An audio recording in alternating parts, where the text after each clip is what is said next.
provavelmente seja ele a figura mais excepcional de todo o século XVIII, desses rincões mineiros aqui, encravados aqui no meio de montanhas. O Aleijadinho, curiosamente, ele, filho de um grande homem, Manuel Francisco Lisboa, que era arquiteto, construtor, portanto um homem muito importante o pai do Aleijadinho. E ele teve um caso com a sua escrava Isabel, de onde vem nascer o Antônio Francisco Lisboa Aleijadinho. Então, essa configuração humana, esse trafegar nele de complexidades, quer dizer, filho de um português, um homem também artista, como o era pai dele, e também desse outro lado, isso é uma coisa fantástica. Ele é filho de uma negra, isso é fantástico isso. Aqui você começa já uma perplexidade genética, formadora, social de pessoas, que vem a ser, na verdade, esse grande cadinho, o que se sucedeu aqui.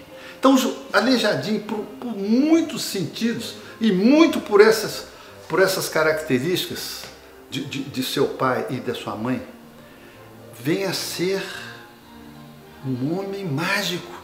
Ele vem a ser, nele, a inserção, a construção, a edificação de um tremendo artista. Aleijadinho era um homem muito arredio. E era um homem feio, de aspecto feio, medonho. E ele, com a doença, ele também teve uma paralisia facial. Então ele não era uma pessoa bonita de se ver, além de ser mulato. E sim, ele teve muitas perdas, muitos de seus contratos não puderam ser assinados por ele como mestre. Era como se ele fosse um artesão diarista. Ele levava uma vida meio boêmia. Então ele se expressava como artista, um trabalho maravilhoso, mas ele em si próprio tinha uma dor muito grande da rejeição, da doença. Tanto é que, olha só, ele, segundo relatos, né, de historiadores e relatos registrados dos seus escravos, eles diziam o seguinte, que quando a dor era muito forte, o Aleijadinho tomava o cinzel e pedia que parte de seus dedos fossem cortados, porque ia apodrecendo, ia perdendo a circulação do sangue e ia apodrecendo as partes. Então era melhor e menor a dor de cortar um pedaço do dedo do que de vê-lo caindo aos pedaços. A miséria do homem é apenas da alma. Isso aqui é uma coisa bonita. A miséria é da alma, não é do corpo. Portanto, ele não se sentia, portanto, um mutilado. Isso é uma coisa, essa frase é muito forte.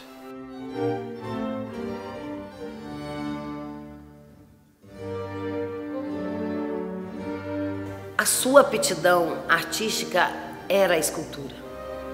E ainda muito jovem, adolescente, ele já fez um busto para o chafariz da igreja do Padre Faria, e aí ele se distinguiu no traço perfeito do rosto, no traço perfeito da escultura na pedra, uma pedra muito dura, o quartzito, e depois ele encontrou na pedra-sabão a sua grande base para a obra-prima de Aleijadinho, reconhecida hoje em todo o mundo.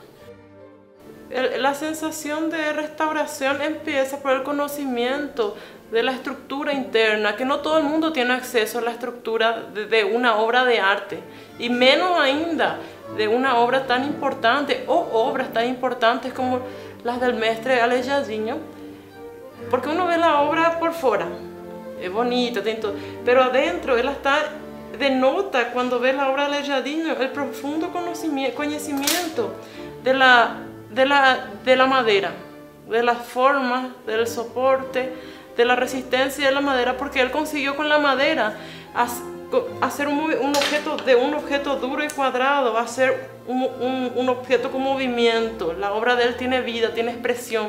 incluso en las condiciones limitadas que él tenía por las doenças, tiene un conocimiento que en la época no existía esa técnica, no existía una técnica estudiada. Uno tenía que ir haciendo, errando, quebraba, hacía.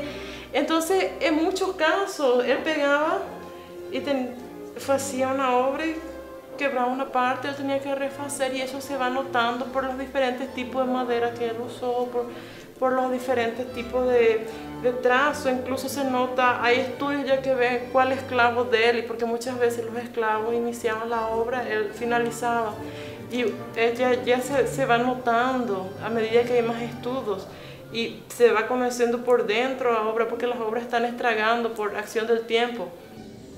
Congonhas tem o seguinte desafio: é uma cidade que ela possui as maiores mineradoras na própria cidade. Então a gente tem um conjunto muito importante, que é o nosso santuário, que estão os 12 profetas, a representação do espaço da paixão de Cristo, e isso ao ar livre, e sofrendo com a ação do tempo, e sofrendo com os desgastes que a mineração traz. Então a gente tem um desafio de como preservar isso. O Museu de Congonhas ele lidera várias linhas de pesquisa em prol da descoberta de possíveis medidas reparadoras desse patrimônio que está do lado de fora.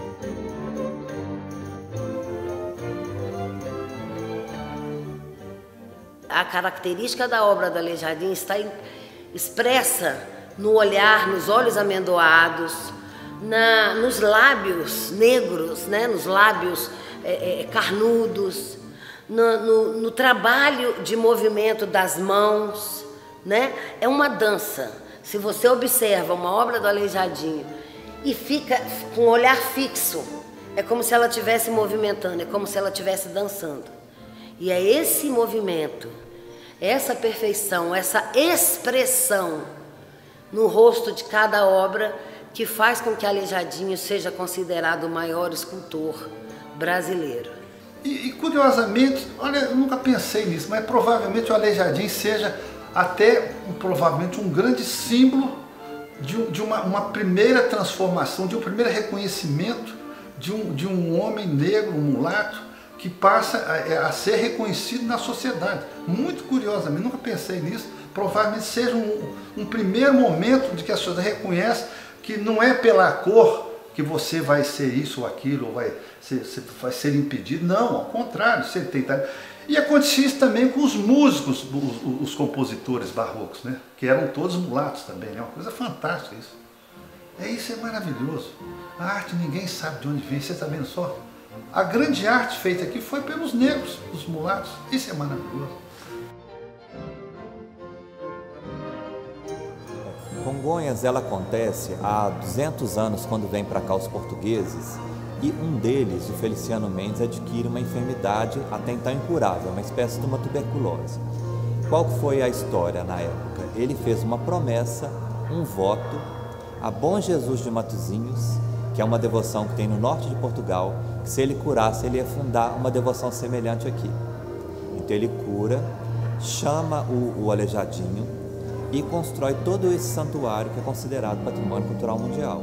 Então ele faz um voto, uma promessa, e paga, quando ele consegue a graça, com a representação dessa promessa, com o ex-voto, chamando o Aleijadinho para construir toda essa coisa maravilhosa que tem aqui fora, que é o nosso santuário.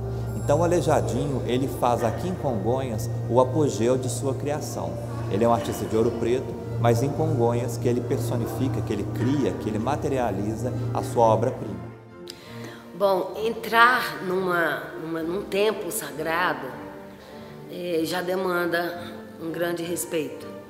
E eu, como ouropretana, tenho um orgulho imenso de saber que aqui na minha cidade nasceu e viveu o maior tantos e tantos outros artistas, tantos e tantos outros heróis, né, da liberdade, da inconfidência e sobretudo da independência, né, do direito e do dever de brigar pela construção de uma nação.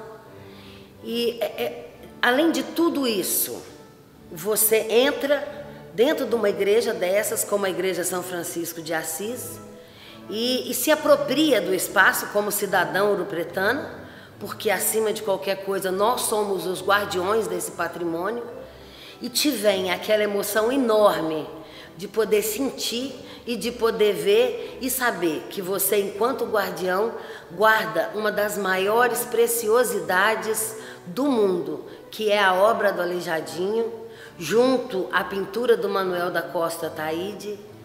E é uma emoção muito grande, é indescritível, né? Rolam, vertem lágrimas de pensar que eu tenho a oportunidade de observar uma maravilha tão grande. Ahí cuando uno ve la inteligencia que él tenía para juntar la talla junto con la policromía y dar un dramatismo, incluso aplicar dourado donde no aplicar dourado, a gente vê o gênio que era o Aleijadinho. É muita coisa linda, muita coisa.